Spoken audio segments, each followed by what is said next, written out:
I'd say my day has probably had too much Twilight in it already. Well, there's always room for more, especially when we're at What Are We Reading? I mean, granted, it's still preferable to 50 Shades of Grey. As well as the Mortal Instruments. And every other horrible thing that Twilight has spawned. I never read the Mortal Instruments. You aren't missing anything. Okay, that's like the City of Bones and stuff like that, right? Yeah. Oh wait, I did start City of Bones. I stopped at about a quarter of the way through because I was like, man, I hate this. Like, at least with Midnight Sun, the reason for hating it has to do with the person whose head we're stuck inside. Mm-hmm. If it were just the plot, it'd be just really stupid. Mm-hmm. And boring. Mm-hmm. We're on page 170.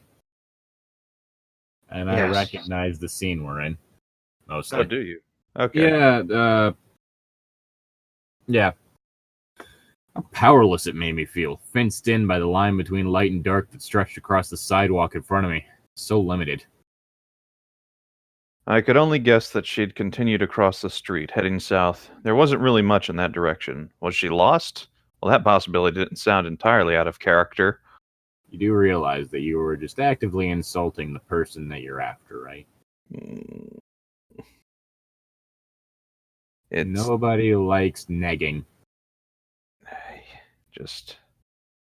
Except for people who do it because they think it works. And... I can't add much of anything to this. I'm trying, but my brain's not working right now. It usually doesn't. I got back in the car and drove slowly through the streets, looking for her. I stepped out into a few other patches of shadow, but I only caught her scent once more, and the direction of it confused me. Where's she trying to go? I know where she's going. A bookstore run by an old Native American man. I drove back and forth between the bookstore and the restaurant a few times, hoping to see her on the way. Jessica and Angela were already there, trying to decide whether to order or to wait for Bella. Jessica was pushing for ordering immediately. Yeah. I began flitting through the minds of strangers, looking through their eyes. Surely someone must have seen her somewhere. I got more and more anxious the longer she remained missing. I hadn't considered before how difficult she might prove to find once, like now, she was out of my sight and off her normal paths. I didn't like it. So the solution I came up with was, I'm going to buy her a leash. Like one of those child care leashes. I'm going to do what that guy in that fanfiction based off my story, who's based off of me, did, and download a tracker onto her phone. Wait, did that happen? That happens in 50 Shades. Oh, dear Lord. Yes. How'd you find me? I put a tracker in your phone. That apparently wasn't an immediate cause to not start a relationship. Yeah, no, that's just like... I don't care who you are. I would immediately call it off. Mm-hmm. I'd call the cops or just... Are you kidding me? He has money. Okay, fine. I'd throw my phone into the river and see how he dealt with that. This is America. The clouds were massing on the horizon.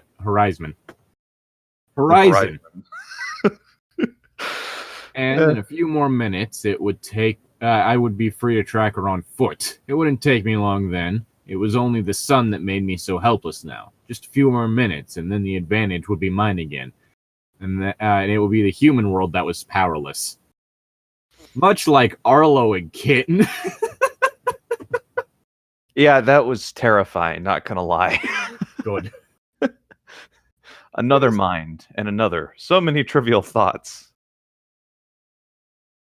I think the baby has another ear infection. Was it 640 or 604? Late again. I ought to tell him. Here she comes. Aha! Aha! There at last was her face. Finally someone had noticed her. Oh my god.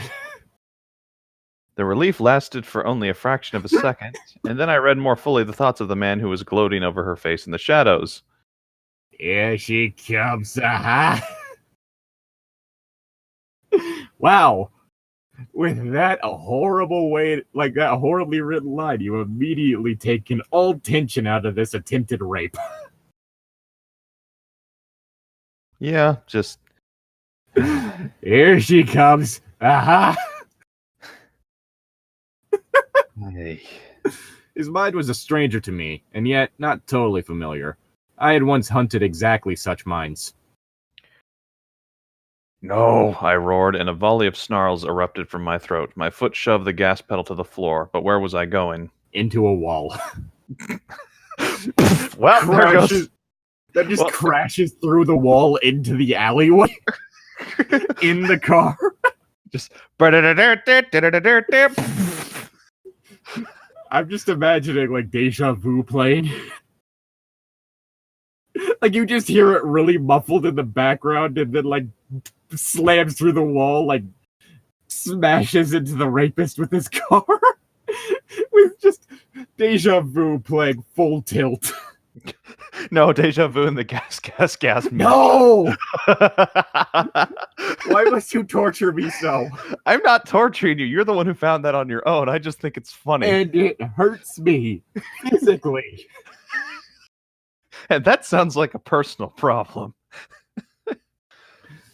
I knew. So basically, just audio vomit happening is what you're suggesting. I mean, either that or the Shooting Stars song going, like, just for no reason. Where the hood at?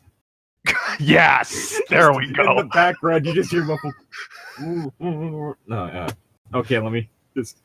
In the background, muffled. Where the hood, where the hood, where the hood at? Then it gets louder as he busts through a wall.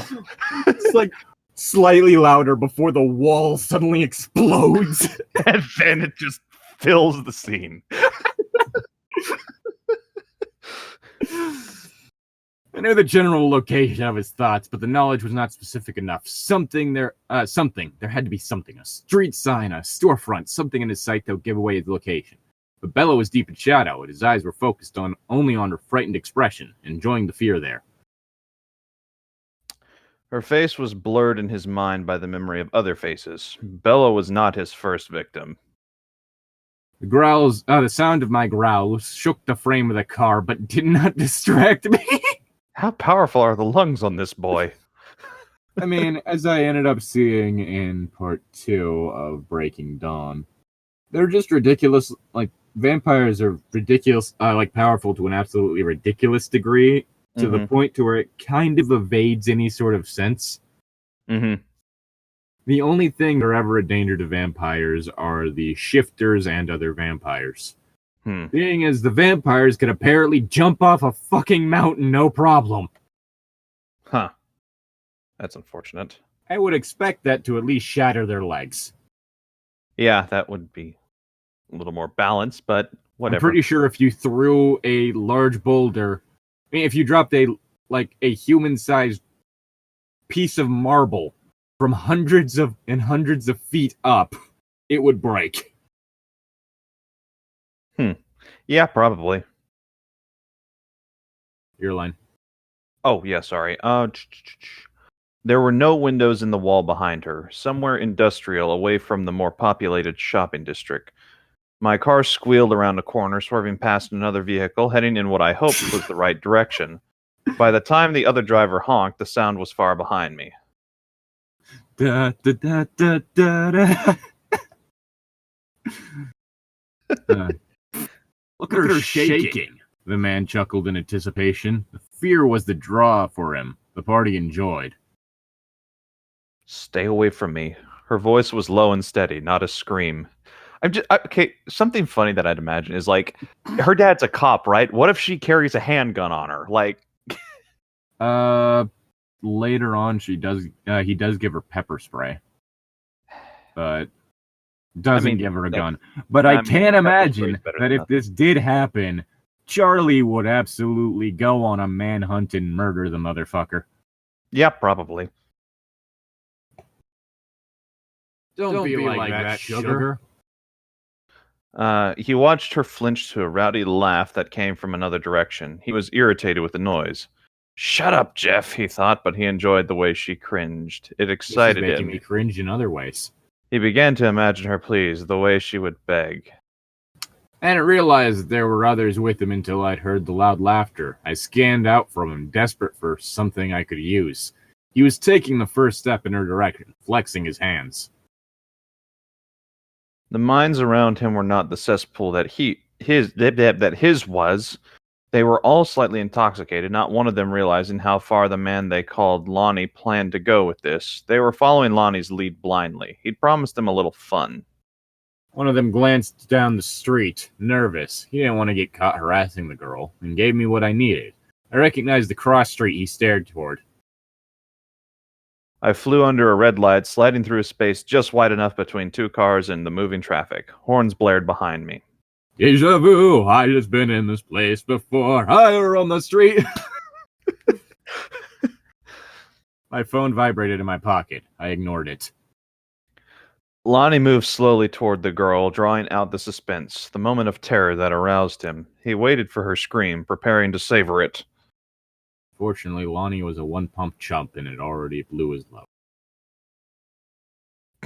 It'll be a very short night. Fellow locked her jaw and braced herself. He was surprised. He'd expected her to try to run.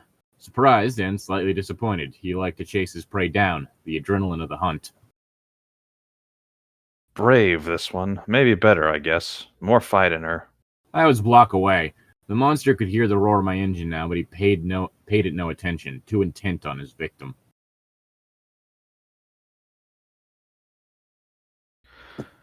I would see how he enjoyed the hunt when he was the prey. I would see what he thought of my style of hunting. I prefer Artemis's. Yeah. Mostly because it includes a divine bow and arrow. And the moon. What if the moon is her bow? I just suddenly got the image of like Artemis Majora masking someone. She just fucking throws the moon at someone. You think you like hunting this way, huh? Well, guess what? I'm the moon god.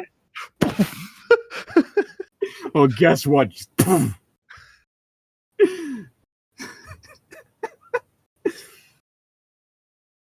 Of course, there's also that whole thing I came up with for that all myths are true style world.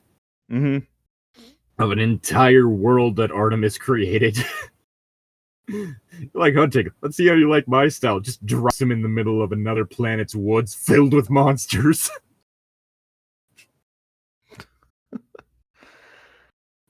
Well. Yeah, that would be an interesting. Not even important enough to dispose herself. Oh, jeez. In another compartment of my head, I was already sorting through the range of tortures I'd borne witness to in my vigilante days, searching for the most painful of them. He'd suffer for this. He would writhe in agony. The others merely die for their part, but the monster named Lonnie would beg for death long before I would give him that gift. He was in the road, crossing toward her. I spun sharply around the corner, my headlights washing across the scene and freezing the rhythm in place. I could have run down the leader, who leapt out of the way, but that was too easy a death for him. I let the car spin out, swinging all the way around so that I was facing back the way I'd come, and the passenger door was closest to Bella. I threw that door open, and she was already running toward the car. Again, I'm just thinking about this scene with Deja Vu playing in the background. Yeah, no, I think that would probably be the best fit for that. Get in, I snarled. What the hell? Knew this was a bad idea. She's not alone. Should I run? I think I'm gonna throw up. Bella jumped through the open door without hesitating, pulling the door shut behind her. She then looked up at me with the most trustful expression I'd ever seen on a human face, and all my violent plans crumbled. Oh, darn, I thought he was going to go freaking Punisher on these guys. Took much, much less than a second for me to see that I could not leave her in the car in order to deal with the 4 men on the street. What would I tell her? Not to watch? Ha! When did she ever do what I asked? When did she ever do the safe thing? I'm going to need you to duck. What? Throws person through his own windshield. What the hell was that? I told you to duck.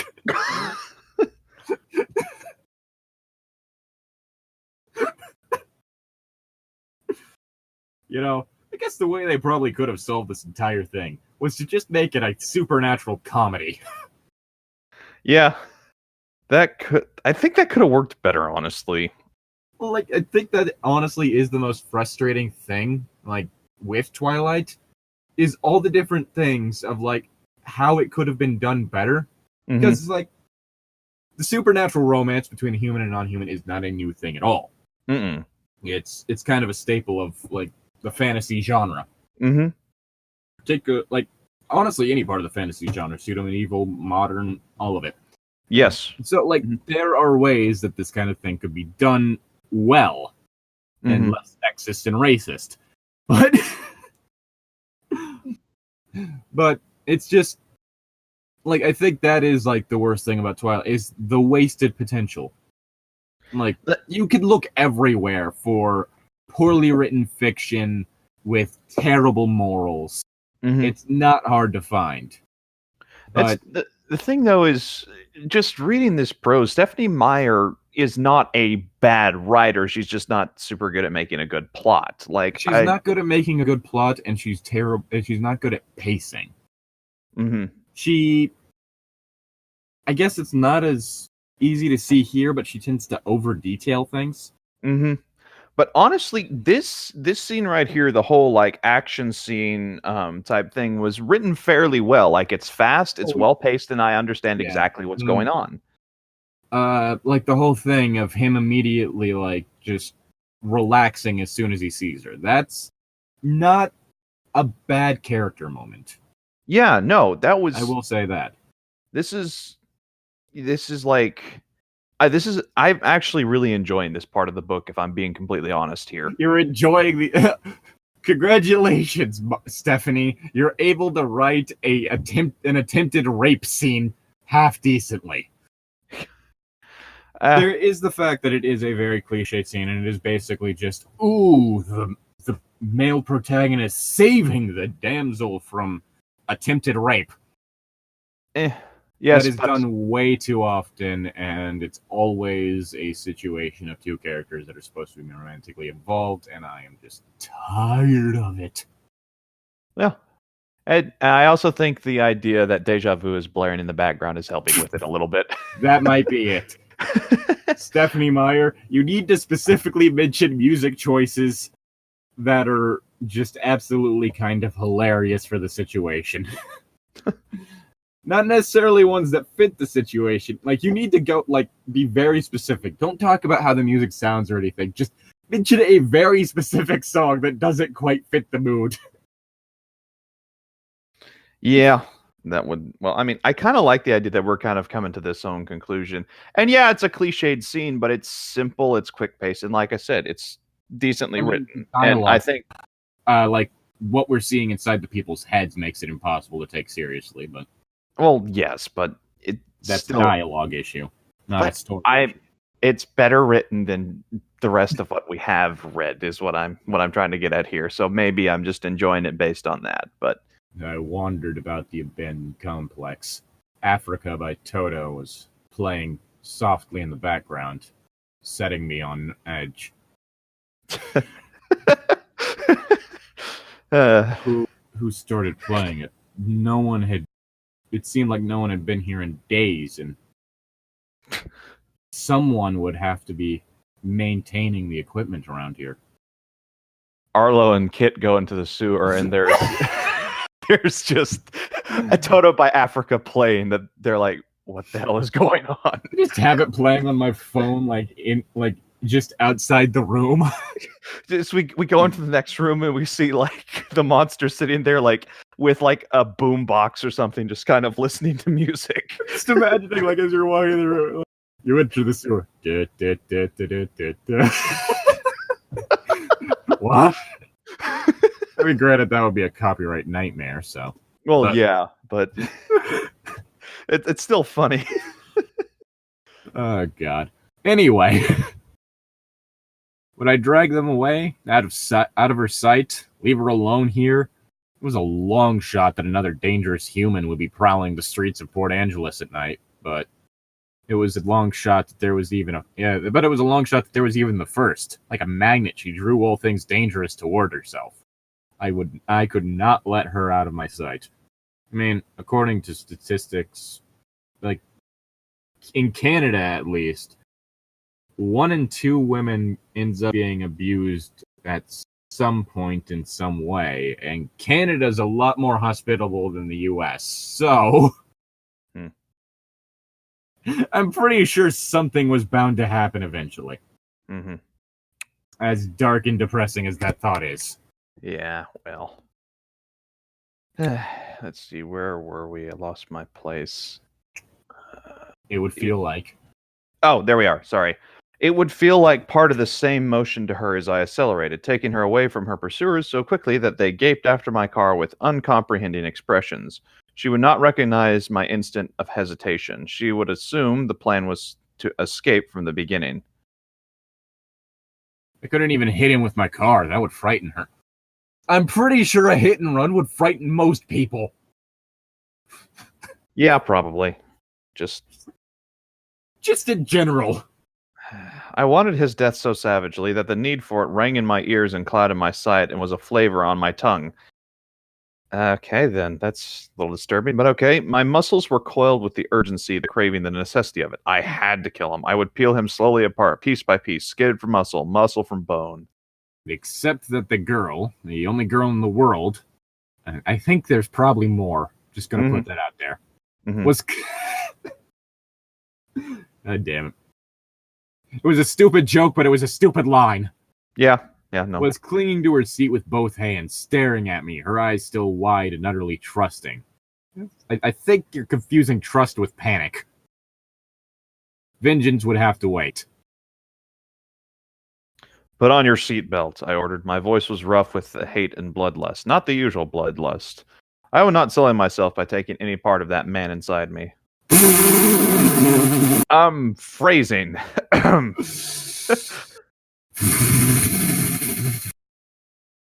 is it always me that gets these lines? God's trying to tell you something. She locked the seatbelt into place, jumping slightly at the sound it made.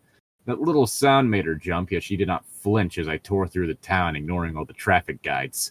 Crashing into a car. Running over an old woman crossing the street. What's she doing out here in the middle of the night?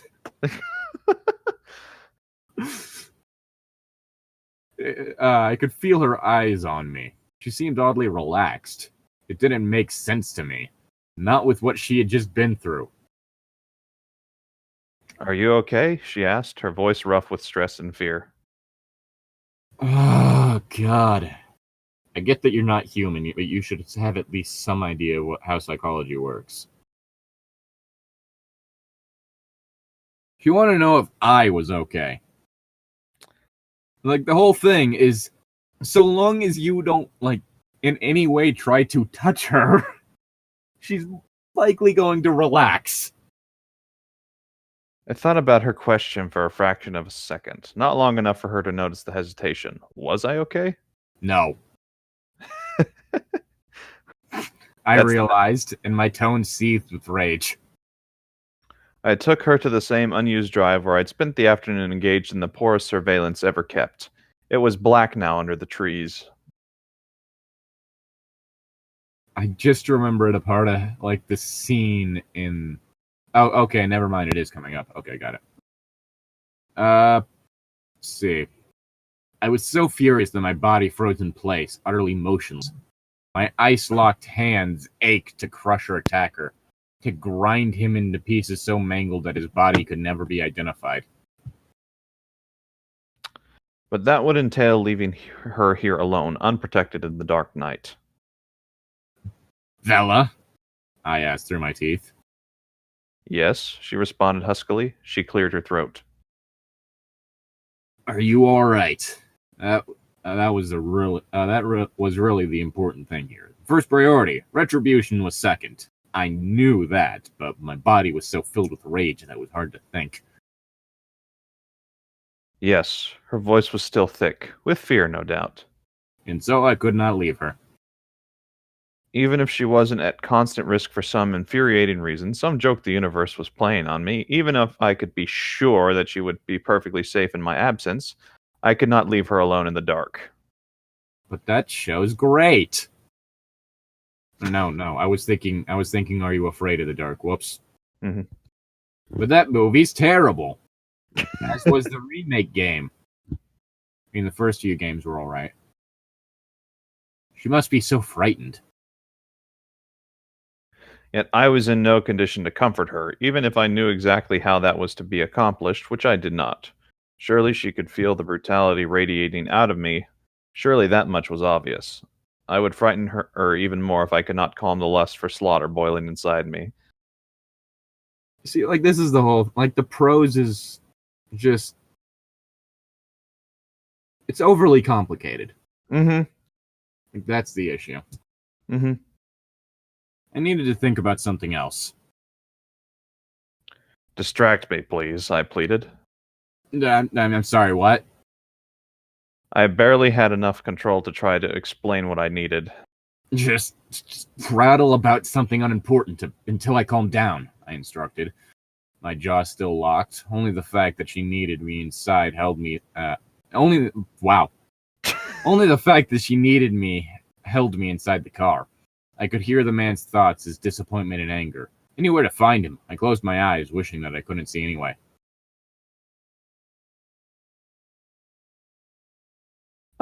She hesitated, trying to make sense of my request, I imagined.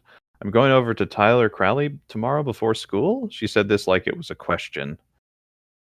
Okay, like, this is, I'm gonna say the pacing in the movie was better, because during this scene, this exchange happened when they were still driving. Mm-hmm. And when he was still driving. And what ended up being said during the, in response to distract me, was, you should put on your seatbelt. That's good. Like, I really gotta hand it to the lady who, like, scripted the movies. She tried her best. Mm-hmm. I mean, the second movie involves a joke, like a joke made by Emmett, which kind of ties into, like, this running thing in the first movie. That's, in the second movie, that's not as terrible as its attempt to do a Romeo and Juliet connection, because apparently Stephenie Meyer has such little media literacy that she thinks that Romeo and Juliet was about true love. About a lot of things. True love is not one of them. Yeah. But basically the whole thing, Edward got turned when he was 17, and near the beginning of that movie, Bella turns 18. And so there's, like, a running amount of jokes about her being older than him technically. And during, like, the whole birthday party thing, Emmett just, like, turns to Edward and goes, "So an older woman, eh? Hot." Fucking stupid. That's funny. Oh, that's good. I mean, I don't like any of the characters, really. Like, the second movie reveals that even Alice is racist against the shapeshifters. Mm-hmm. Because of course she is. Mm-hmm. Because of course all the vampires are. Mm-hmm. But, god damn it if that wasn't a funny moment. Mm-hmm. Anyway, yes, this is what I needed. Of course Bella would come up with something unexpected. Like it had been before, the threat of violence coming through her lips was hilarious. So comical it was jarring. If I had not been burning with the urge to kill, I would have laughed. Why? I barked out, to force her to speak again. He's telling everyone he's taking me to prom, she said, her voice filled with her tiger kitten outrage. Oh, fuck off. Either he's insane, or he's still trying to make up for almost killing me. Well, you remember it, she inserted dryly. Okay, so apparently I'm doing too much character here. Mm-hmm. For almost killing me Well, you remember. She inserted dryly. He thinks prom is somehow the correct way to do this. So I figure if I endanger his life, then we're even. And he can't keep trying to make amends. I don't need enemies, and maybe Lauren would get off my back if he left me alone.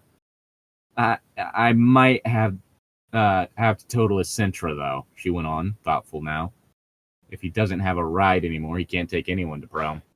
Wait, is she debating whether or not to wreck his car? I have no issue with this.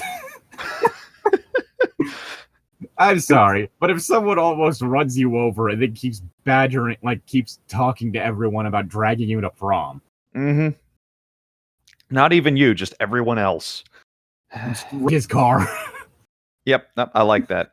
I agree with Bella for once.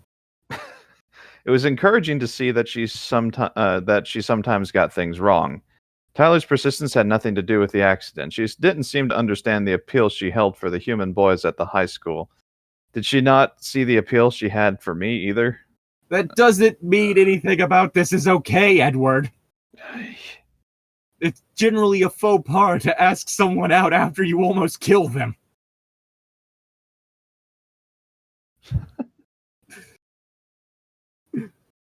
You sure this isn't going to be weird? Relax. Relax. You're not the first friend I've made who's tried to kill me before.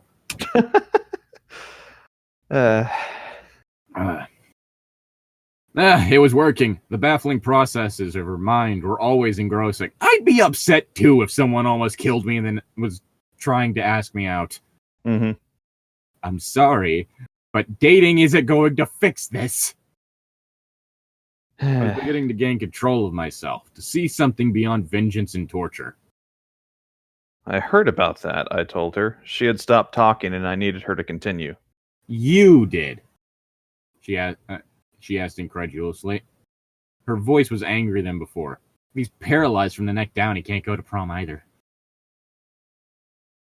I wish there was some way I could ask her to continue with the threats of death and bodily harm without sounding insane. Okay, Mr. Pot calling the kettle black. Please, keep thinking about murder. It's calming me down.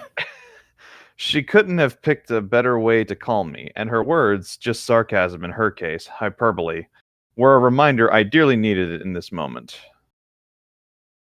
I mean, this is literally just an extreme version of you're cute when you're mad, which is an annoying as fuck sentiment.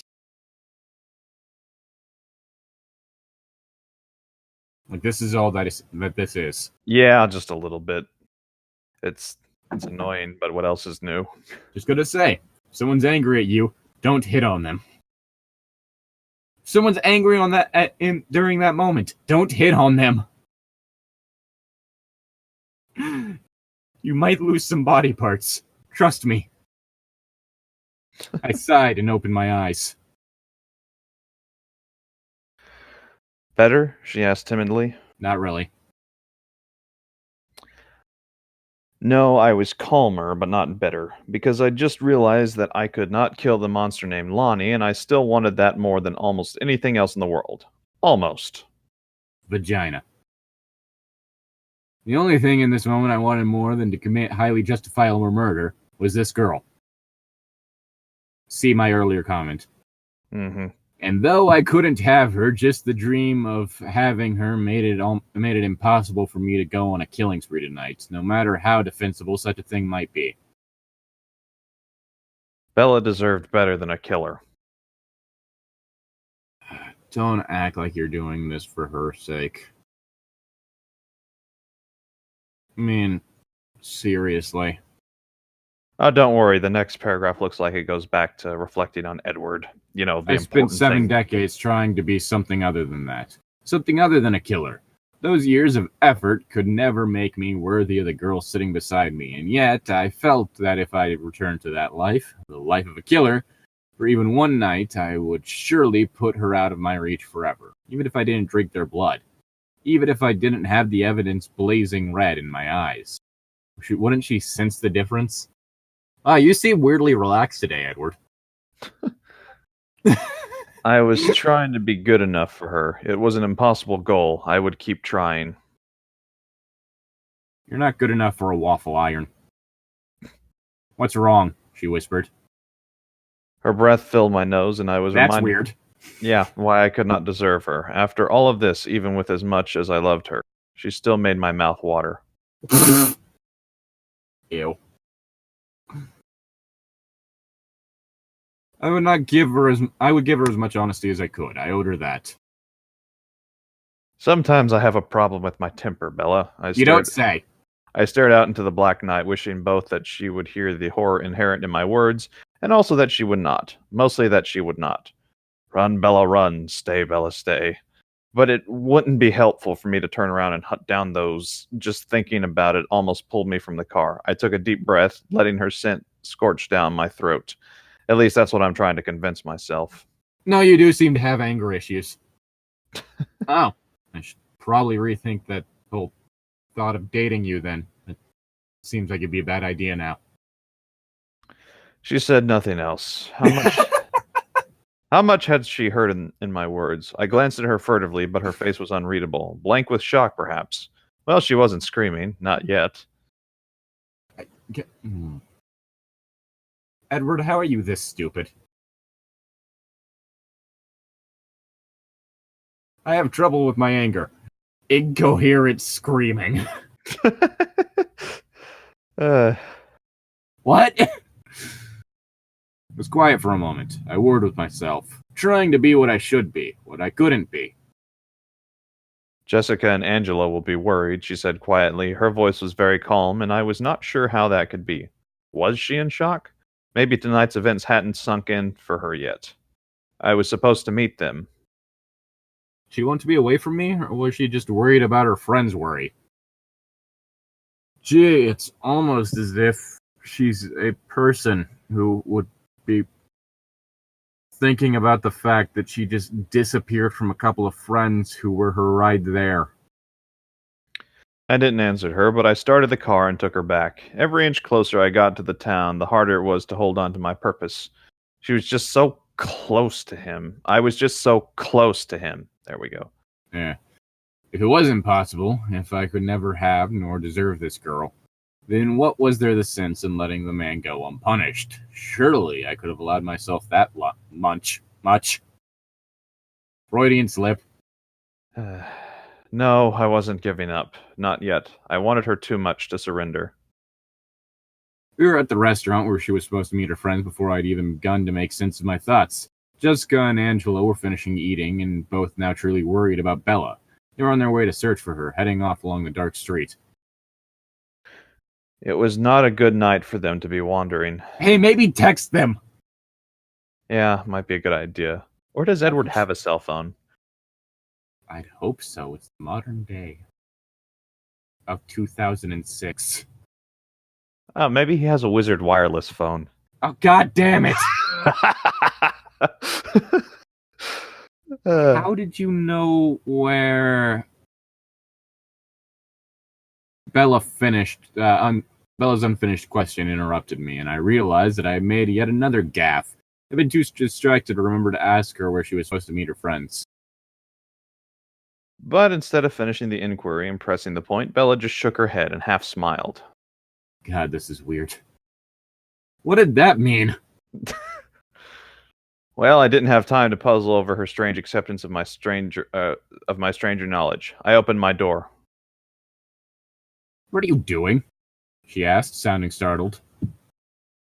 Not letting you out of my sight, not allowing myself to be alone tonight. In that order. That could almost be a song. I'm taking you to dinner. I mean, it'd be a very creepy song, but... Well, this would be interesting.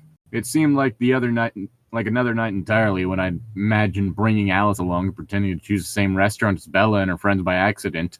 And now, here I was, practically on a date with her. Only it didn't count, because I wasn't giving her a chance to say, "Oh, God damn it." Phrasing.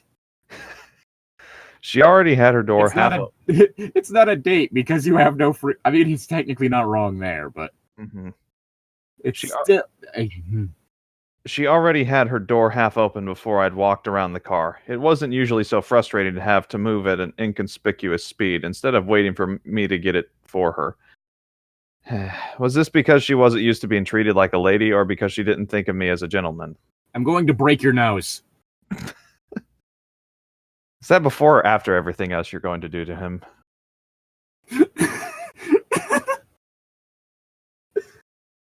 How do I put this? That made me so angry that I went with something sensible. Like, not even the comedic over-the-top shit. No, just, I'm going to break your nose. Okay. I waited for her to join me, getting more anxious as her girlfriends continued toward the dark corner. It's a polyamorous lesbian relationship. Go stop Jessica and Angela before I have to track them down too, I ordered quickly. I don't think I could restrain myself if I ran into your other friends again. No, I would not be strong enough for that. She shuddered, then quickly collected herself. She took half a step after them. Jess? Angela? A loud voice. No, calling. In a loud voice. They turned, and she waved her arm over her head to catch their attention. Bella, oh, she's safe, Angela thought with relief. Just a sec. Late much? Jessica grumbled to herself, but she too was thankful that Bella wasn't hurt or lost. This made me like her a little more than I did. They hurried back and then stopped, shocked when they saw me beside her. Just thought, stunned. No freaking way. Edward Cullen? Did she go away by herself to find him? But why would she ask about them being out of town if she knew he was here? I got a brief flash of Bella's mortified expression when she'd asked Angela if my family was often absent from school. No, she couldn't have known, Angela decided. Jessica's thoughts were moving past the surprise and onto suspicion. Bella's been holding out on me. Where have you been? She demanded, staring at Bella, but peeking at me from the corner of her eye. You're already dating Mike. Mm-hmm. I got lost, and then I ran into Edward, Bella said, waving one hand toward me. Her tone was unremarkably normal. Like that was truly all that had happened. She must be in shock. That was the only explanation for her calm. Would it be alright if I joined you? No, would it be alright if I joined you? I asked, to be polite. I knew that they'd already eaten. Holy crap, but he's hot, Jessica thought, her head suddenly slightly incoherent. I refer back to the conversation we had before we started this. That he looks better when he looks like a drug addict. Mm-hmm. You're confusing Edward with the actor who played him. Well, yes. Did I stutter? Okay. Angela wasn't much more composed. Wish we hadn't eaten. Wow. Now, why couldn't I do that to Bella? Sure. Jessica agreed. Angela frowned. Actually, Bella, we already ate while we were waiting, she admitted. Sorry. What? Shut up! Jess complained internally. Bella shrugged casually, so at ease, definitely in shock. That's fine, I'm not hungry. Or maybe she just doesn't care about a lot of things. That's a possibility. I think you should eat something, I disagreed. She needed sugar in her bloodstream, though it smelled sweet enough as it was, I thought wryly. The horror was going to come crashing down on her momentarily, and an empty stomach wouldn't help. She was an easy fainter, as I knew from experience. That's only when she smells blood. Mm-hmm. Or possibly if she eats something, she'll have something to throw up from her stomach. So nice. These girls wouldn't be in any danger if they went straight home. Danger didn't stalk their every step. I'd rather be alone with Bella, as long as she was willing to be alone with me.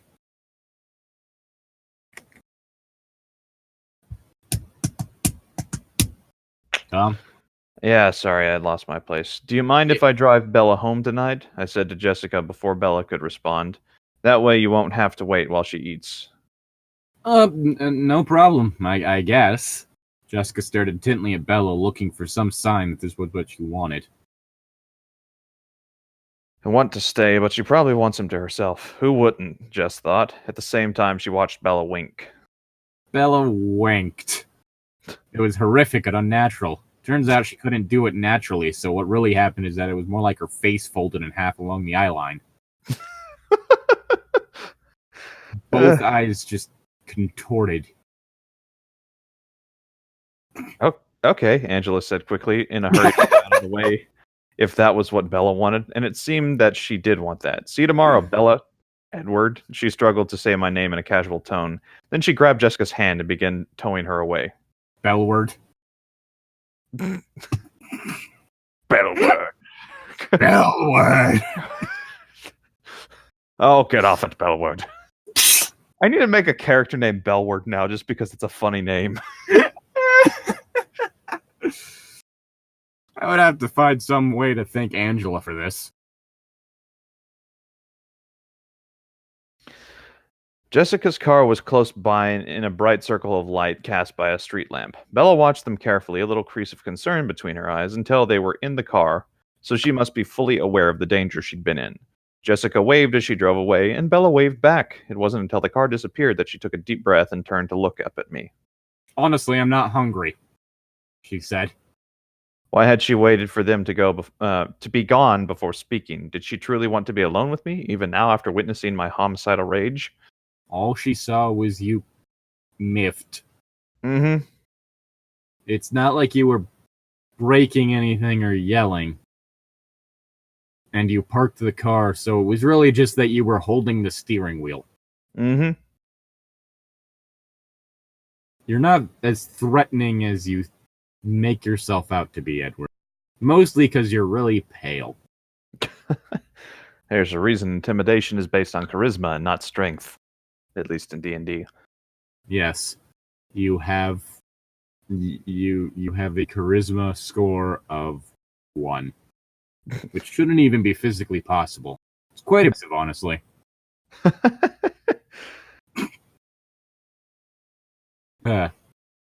Whether that was the case or not, she was going to eat something. Humor me, I said. I held the restaurant door open for her and waited. She sighed and walked through. I walked beside her to the podium where the hostess waited. Bella still seemed entirely self-composed. I wanted to touch her hand, her forehead, to check her temperature, but my cold hand would repulse her as it had before. Also, just reaching your hand towards someone who had almost been assaulted earlier would be a bad idea. Mm-hmm. Putting that out there. Oh my. The hostess's rather loud mental voice intruded into my consciousness. My, oh my. Apparently the hostess is George Takei. I mean, that's the first thing I thought of, so yes. It seemed to be my night to turn heads, or was I only noticing it more because I wished so much that Bella would see me this way? Motherfucker, she just said, yeah, sure, leave me alone, and winked to her friends regarding you. How fucking stupid are you? Very.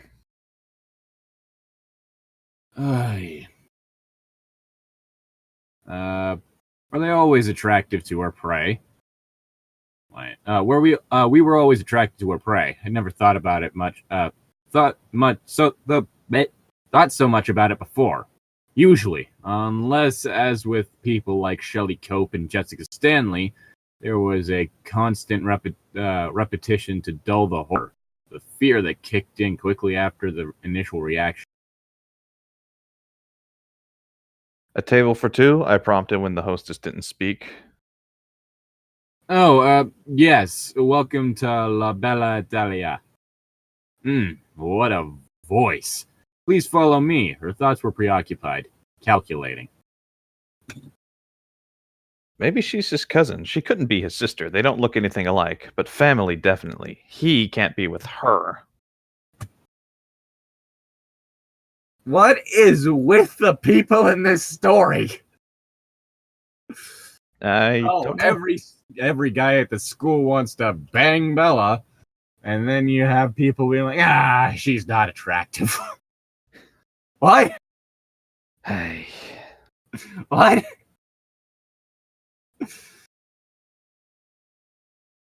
Human eyes were clouded. They saw nothing clearly. How could this small-minded woman find my physical lures, snares for prey, so attractive, yet be unable to see the perfection of the girl beside me? Well, for one, that's kind of what they are, is lures. Well, it's like being really upset that a fish grabbed the bait. How could this fish find this so appetizing? This lure meant to catch fish. That's not even getting into the fact that, at very least, with the way that they're portrayed in the movies, they aren't really that visually attractive. Is the best way I can put it. It's more of a psychological / almost magical thing. I guess so. So I guess the kind of thing that you wouldn't really be able to capture on film or any media in which you're showing something visually. But basically, like, their body language is all wrong. Like, they don't act like people. Mm-hmm. As well as, like, the way they stand is just off. As well as the fact they are distressingly pale. Mm-hmm. And have, like, apparently naturally airbrushed faces. Like, it's just too much. Like, that just might be my personal preferences. But well, no need to help. Those imperfection is what. Yeah, that can. Imperfections can highlight the more. There's a reason the term beauty mark is a thing. Mm-hmm. It's just it's kind of like a. What's it's the word I'm literally looking just for a mole. Here? Mm-hmm. It's like a. There's a word for it, and I can't think of it right now, and I feel stupid. It just so happens to be like a certain size and in a certain place to where it looks good aesthetically. And that's not even getting into the whole thing of, like, just scars, bumps, all that sort of stuff. Mm-hmm. And how those can accentuate. Yeah. I get the feeling that Stephenie Meyer is the kind of person that believes that everyone should take measures to make sure that they don't have stretch marks. Well, no need to help her out, just in case. The hostess thought as she led us to a family-sized table in the middle of the most crowded part of the restaurant. Can I give him my number while she's there? She mused. Well, someone's not getting a tip. I pulled a bill from my back pocket. People were invariably cooperative when money was involved. Pay you $20 to fuck off. Bella was already taking the seat the hostess indicated without objection. I shook my head at her, and she hesitated, cocking her head to one side with curiosity. Yes, she would be very curious tonight. A crowd was not the ideal place for this conversation. Perhaps somewhere more private, I requested of the hostess, handing over my money. Her eyes widened in surprise, then narrowed while her hand curled around the tip. Sure. She peeked at the bill while she led us around a dividing wall. $50 for a better table? Rich, too. That makes sense. I bet his jacket cost more than my last paycheck. Damn, why does he want privacy with her? Because he wants to fuck her. Or eat her. Both, really. Hey. She offered us a booth in a quiet corner of the restaurant where no one would be able to see us, to see Bella's reactions to whatever I would tell her. I had no clue as to what she would want from me tonight, or what I would give her. My dick. How much had she guessed? What explanation of tonight's events had she told herself? How's this? The hostess asked. Perfect, I told her, feeling slightly annoyed by her resentful attitude toward Bella. I smiled wryly at her, baring my teeth. Let her see me clearly. Oh. Okay.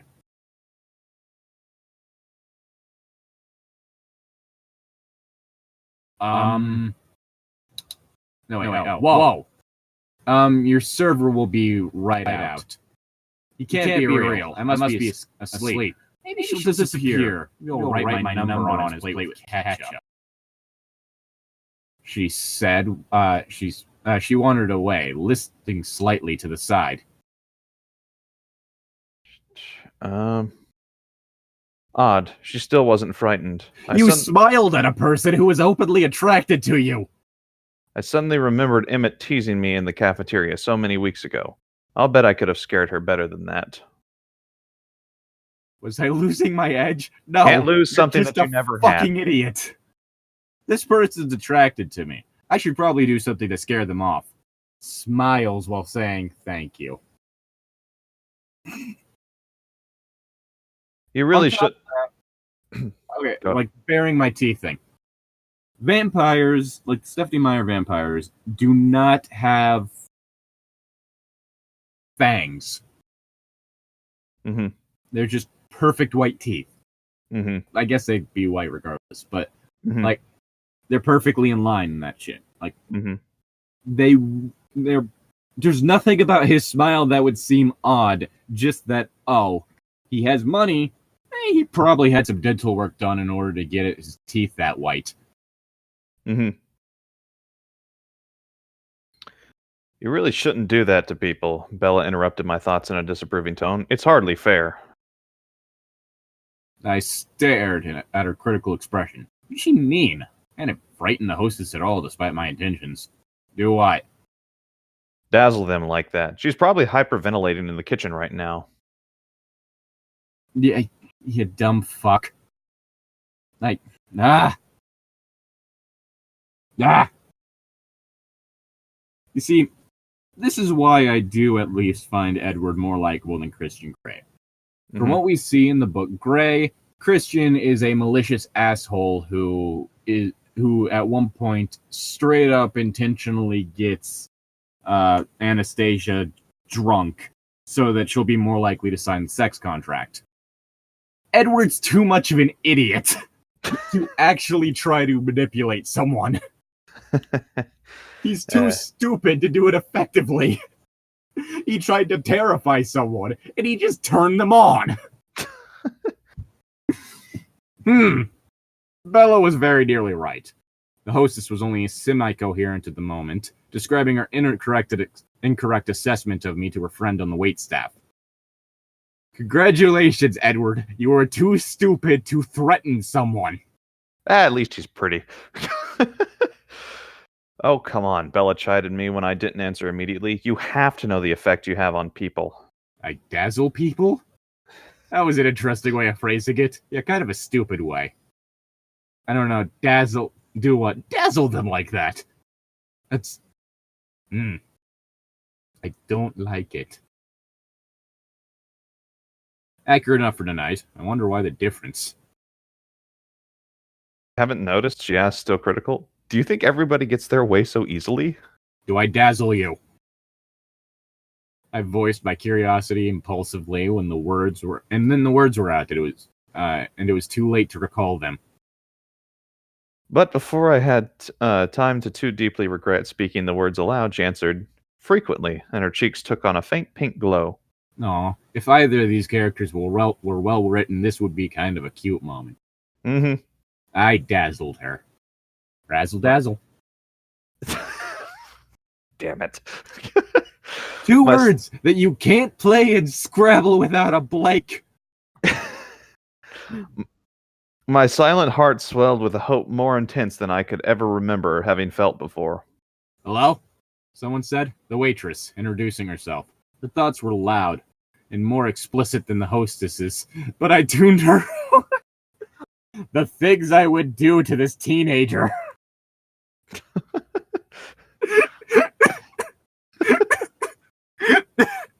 Well, if she's a waitress, she might be close to his same age. Well, his physical age. Mm-hmm, physical, not his temporal age. Yeah, well, no. But turns out the server is in fact over 100 years old. The things I would do to this boy.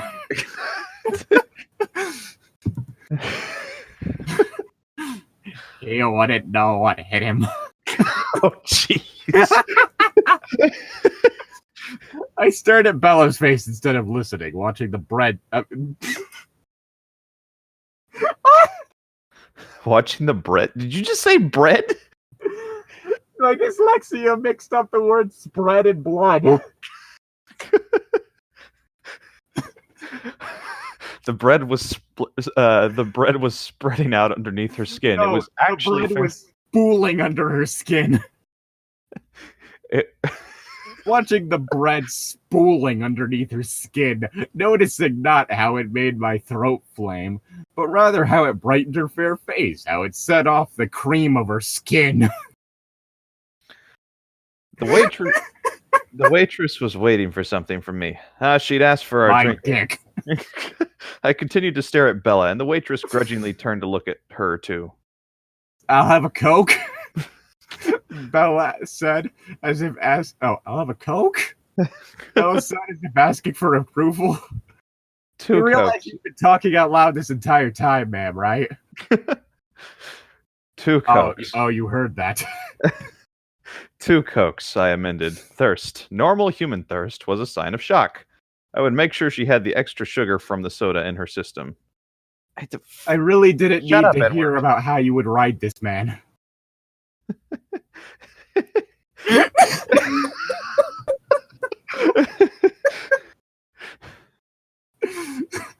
She looked healthy, though. More than healthy. She looked radiant.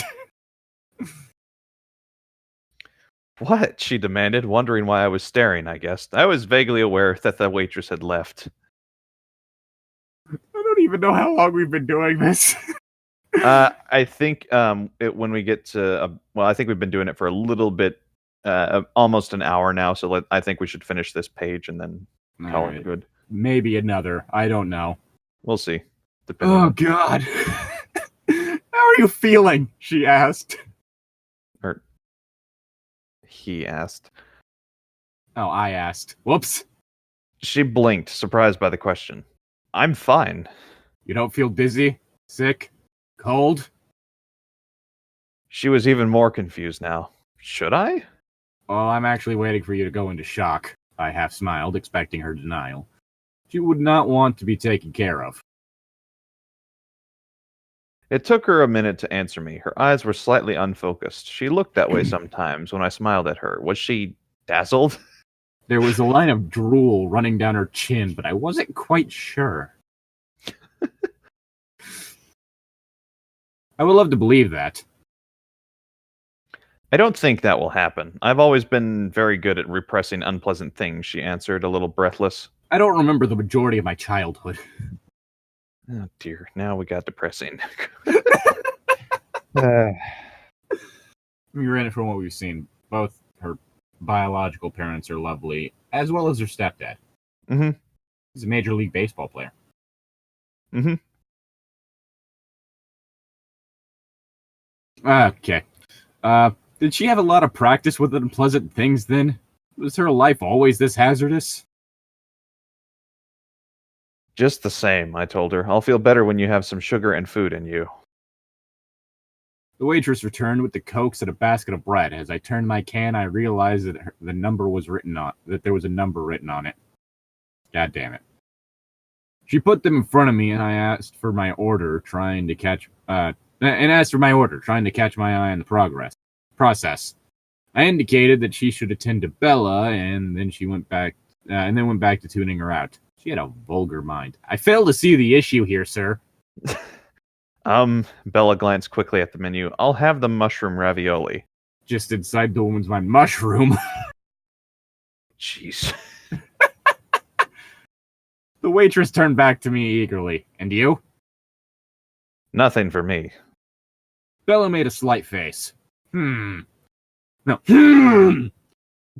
She must have noticed that I never ate food. She noticed everything. I always forgot to be careful around her. Hey, ever noticed how the Cullen kids never seem to bring any lunches or buy any food? That's weird. Yeah. Okay. I waited till we were alone again. Drink, I insisted. Fuck yourself. I was surprised when she complied immediately and without objection. She drank until the glass was entirely empty, so I pushed the second Coke toward her, frowning a little. Thirst or shock? Well, there's one kind of thirst at play here. Also, I don't know why, but my immediate thought was one of those restaurants that doesn't do refills, and literally what they do is they just hand you a can and a glass. Yeah, screw those places. I don't care if you're the only Irish joint in town. She drank a little more than shuddered once. Are you cold? It's just the coke, she said, but she shivered again, her lips trembling slightly as if her teeth were about to chatter. That can happen when you down a cold drink, Edward. Yeah. I know you predate homemade ice, but... The pretty blouse she wore looked too thin to protect her adequately. It clung to her like a second skin, almost as fragile as the first. She was so frail, so mortal. Don't you have a jacket? Yes. She looked around herself, a little perplexed. Oh, shit. I left it in Jessica's car. I pulled off my jacket, wishing that the gesture was not marred by my body temperature. It would have been nice to have been able to offer her a warm coat. She stared at me, her cheeks warming again. What was she thinking now? I handed her the jacket across the table, and she put it on at once, and then shuddered again. Yes, it would be very nice to be warm. Thank you, she said. She took a deep breath and then pushed the two long sleeves back to free her hands. She took another deep breath. I'm just imagining it like looking like that one Drake cover. Which one? The one with the big jacket. Just send me a picture. I think I know what you're talking about, but I don't remember. See if I can find that specific one. Mm-hmm. No, I don't want The Life of Pablo. No, wait, no, that's not The Life of Pablo. Is this The Life of Pablo? Maybe I'm thinking someone else. If you're reading this, it's too late. What the fuck, Drake? Pablo was Kanye. Whoops. Okay. Wait. Okay, I'll search Drake Big Jacket. Mm-hmm. That might help. Maybe a little bit. Drake Big Jacket is one of the things that auto-completes. Oh, good. Oh, God, I saw a Photoshopped version of it. What about it? Okay. Like, that's the original picture. It'll load. Okay. And see, like, the jacket looks a bit too big on him. Just a little bit, yeah. Here's the Photoshopped version. Oh, God damn it.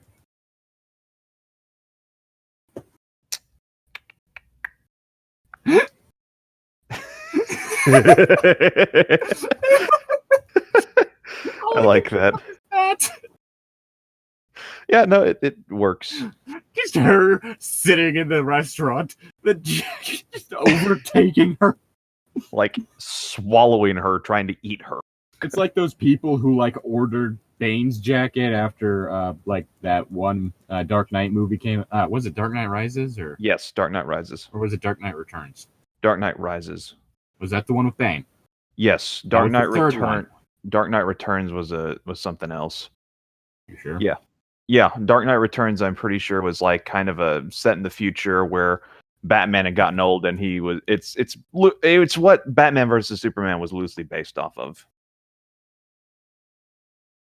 Oh, right. Bane, Dark Knight. Was the evening finally? Yes, it was Rises. Mm-hmm. Was the evening finally settling in? Her color was still good. Her skin was cream and roses against the deep blue of her shirt. For some reason, I thought that my mind saw the H and the R and I and just made it hair. I was like, well, it's a very different image. The color blue looks lovely on your skin and your scalp. I complimented her, just being honest. She flushed, enhancing the effect. She looked well, but there was no point in taking chances. I pushed the basket of bread towards her. Really, she objected, guessing my motives. I'm not going into shock. Yeah, you're just being pushy and weird. Mm-hmm. You should be. A normal person would be. You don't even look shaken. I stared at her, disapproving, wondering why she couldn't be normal. And wondering if I really wanted her to be that way. Good lord. I'm just imagining, like, oh god, that one meme that started up after Babadook. Babadook, what was that one again? I remember it, but I can't. That was the horror movie in which the monster was a representation of like depression suffered after losing her by a woman after she lost her spouse When did that come out? a while back. Yeah. Let's see, Babadook. Why can't you be normal? I think... Yeah, it's sounding familiar. I think I know what you're referring to, but we'll see. Like, this is the base form of the meme. Oh, yeah. And I'm Yeah. just imagining now, like, Edward, basket of bread. Why can't you be normal? hoots loudly. Bella screaming back. Either that or just hooting loudly, like how we decided she was an owl. God damn it. Is the last line mine? Wait, shit, what's the next line? I feel very Let's see. safe. Why couldn't she... Oh, yeah. I wondered why she could be normal, and I wondered if I really wanted to be that way. Now it's your line. Okay. I feel very safe with you, she said, her eyes again filled with trust. Trust I didn't deserve. I want to do the next page? Yeah, why don't we do one more? Alright. Her instincts were all wrong. Backwards. Have you not noticed that everybody that you run into is attracted to you? Mm-hmm. That still tasted like pineapple. That must be the problem. She didn't recognize danger the way a human being should be able to. She had the opposite reaction. Instead of running, she lingered, drawn to what should frighten her. You are the biggest fucking idiot I have ever met. And I haven't even met you. How could I protect her from myself when neither of us wanted that? I mean, you could go bury yourself in the snow again. That seemed pretty effective.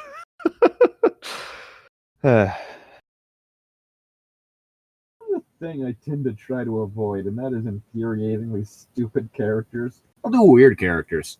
Like, they still more or less act like people. It's just that they have weird trains of thoughts. Mm-hmm. But I tend to avoid characters that are so oblivious to their surroundings that it borders on straight up being blind. Yeah, no, like the whole stereotype of the stupid person who's the comedy relief doesn't make comedy relief. It just pisses me off so much. Like, this is just... all these people are very, very obviously attracted to me, but I'm something that people fear. Mm-hmm. Edward? I think you have something backwards here. Mm-hmm. Literally, it's just people talking about thinking, like, all the time about how hot you are. It's either people that are talking about how hot you are and how they want to bang you, or people thinking about how hot you are and being annoyed by it. No one is, oh, he's dangerous, we need to avoid him. This is a situation in which a conclusion has been drawn that is not supported by narrative in the evidence. And this isn't evidence that is not made privy to the main character, as would be the case of dramatic irony. This is all evidence that we are seeing directly through his thoughts. I think Edward just might have a way too high opinion of himself, or he has cripplingly low self-esteem. But this is like to the point where it's almost it's completely nonsensical. Mm-hmm. Because of the fact that this is being, like, contradictory information is being directly beamed into his brain. God damn it. I can't.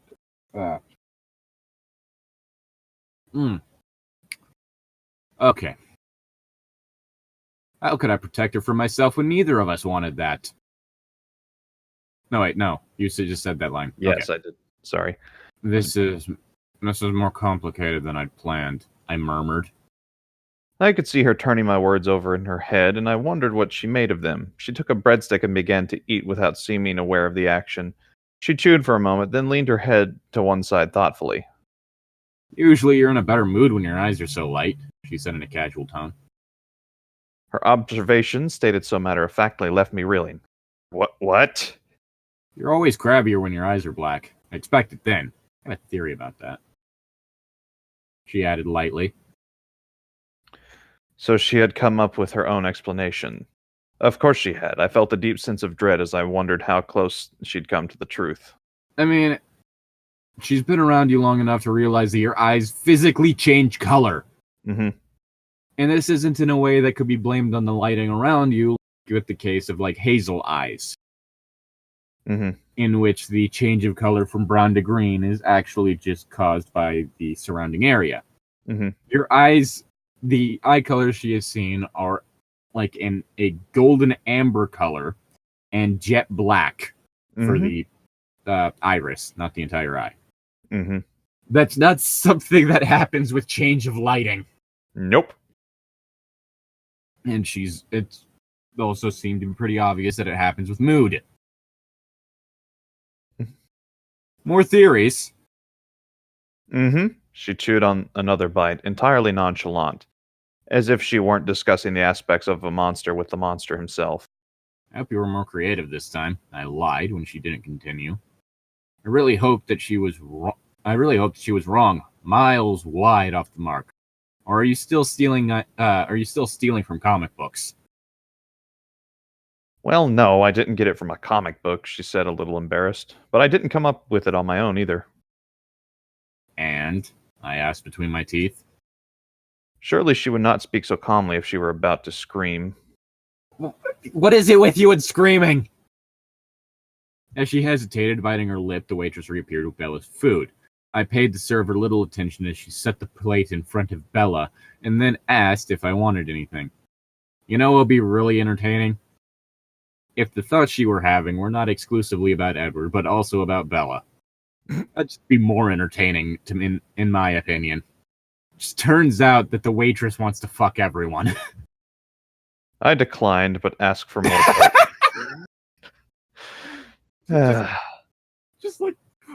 just like here's like her thoughts. Is like, maybe I could organize a three-way.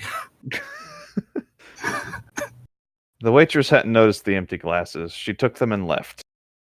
You were saying, I prompted anxiously as we were alone again. Want to do one more page, or? Yeah, because this is a terrible place to leave that. Yeah, let's keep going until we get to a natural stopping point. I'll tell you about it in the car, she said in a low voice. This would be bad. She wasn't willing to speak her guesses around others. If, she tacked on suddenly. There are conditions. I was so tense I almost growled my words. I do have a few questions, of course. Of course, I said, my voice hard. Her questions would probably be enough to tell me where her thoughts were heading. But how would I answer them? With responsible lies? Or would I drive her away with truth? Or would I say nothing, unable to decide? We sat in silence while the waitress replenished her supply of soda. Well, go ahead, I said, jaw locked when she was gone. Why were you in Port Angeles? That was too easy a question. For her, it gave away nothing, while my answer, if truthful, would give away much too much. Let her reveal something first. Next, I said. But that's the easiest one. Next, I said again. She was frustrated by my refusal. She looked away from me, down to her food. Slowly thinking hard, she took a bite and chewed with deliberation. She washed it down with more Coke, and then finally looked up at me. Her eyes were narrow with suspicion. Okay, then, she said. Let's say, hypothetically, of course, that someone could know what people are thinking. Read minds, with just a few exceptions. It could be worse. This explained that little half smile in the car. She was quick. No one else had ever guessed this about me, except for Carlisle, but it had been rather obvious then in the beginning, when I'd answered all his thoughts as if he'd spoken them to me. He'd understood before I had. This question wasn't so bad. While it was clear that she knew that there was something wrong with me, it was not as serious as it could have been. Mind reading was, after all, not a facet of the vampire canon. Facet of the vampire canon. Depends on which one you're looking at. I went along with her hypothesis. After all, depending on where you're looking, medieval vampires could kill someone with magic. Wouldn't even need to enter a room. Unless you said bless you. Unless someone said bless you to you after you sneeze. Huh.